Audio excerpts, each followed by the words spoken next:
Hi, so my name is Tim Johnson. I am a PhD student in the Computational Science Joint Doctoral Program for San Diego State University and UCI, University of California, Irvine. So my advisor is Dr. Marco Leverato at UCI in the Computer Science Department. And what I'm going to show you today is adaptable neural networks. So they're a little different from normal neural networks because normal neural networks have a fixed structure, which can be problematic when you're starting to do very heavy computations. So the main idea of this is, can we have this dynamic fluid structure of the nodes so that you're only computing as much as possible? And I'll show you two variants of that.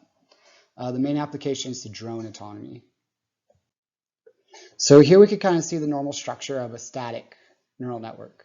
So you have some input layer with fixed size that passes through several hidden layers, eventually until you go to your output layer. And normally the problem with this is you have to match the complexity of this neural network, the computational complexity, to that of the most difficult scenario that you expect to encounter in the field when deploying these models.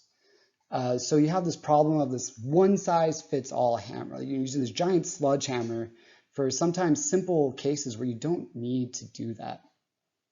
And there's lots of problems this has with memory requirements and other computational resources, costs such as energy and even runtime.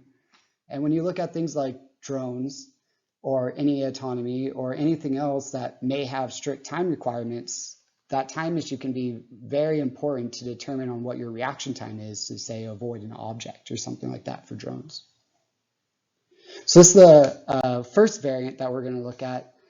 And the second one here is to do a static split computing. So split computing now takes this neural network and it divides it up between two devices. So say we have our mobile device here on our drone.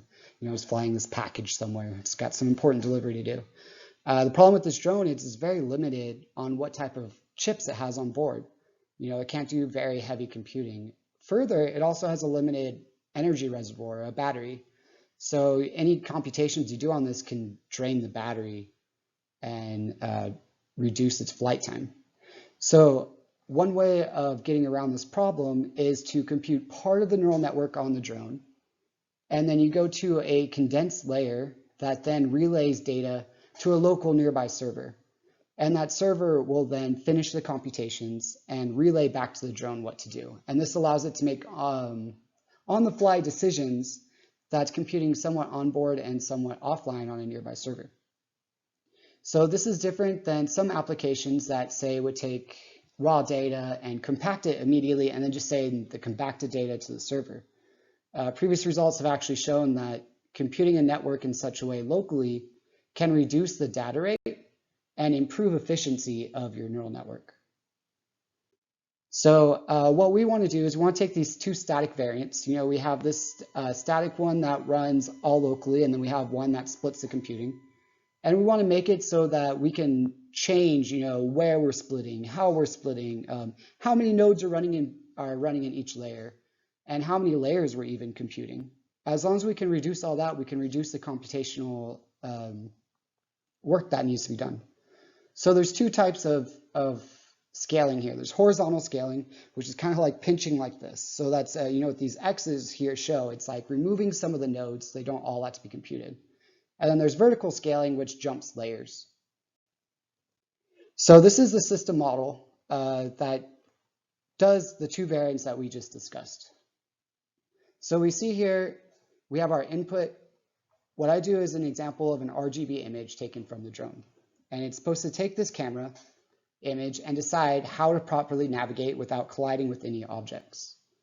So it passes in this image into, at first, the highest neural network possible, the one with the highest computational requirements. And it processes it through, turns it into a depth map, and outputs motion actions. Now what's different, in the static one, that'd be it. That'd be the end of the game. You just keep doing that and on until the drone gets to where you want to. However, what's new with our case is then we then extract this information to get some state variables and some context information from what's happening in the local environment. And we pass that through this auxiliary model, which is the main novelty of our approach. And this auxiliary model will convert context to decide how much to scale the network in the future time steps so that it's reducing the size of the network as it's navigating from point A to point B. Thank you.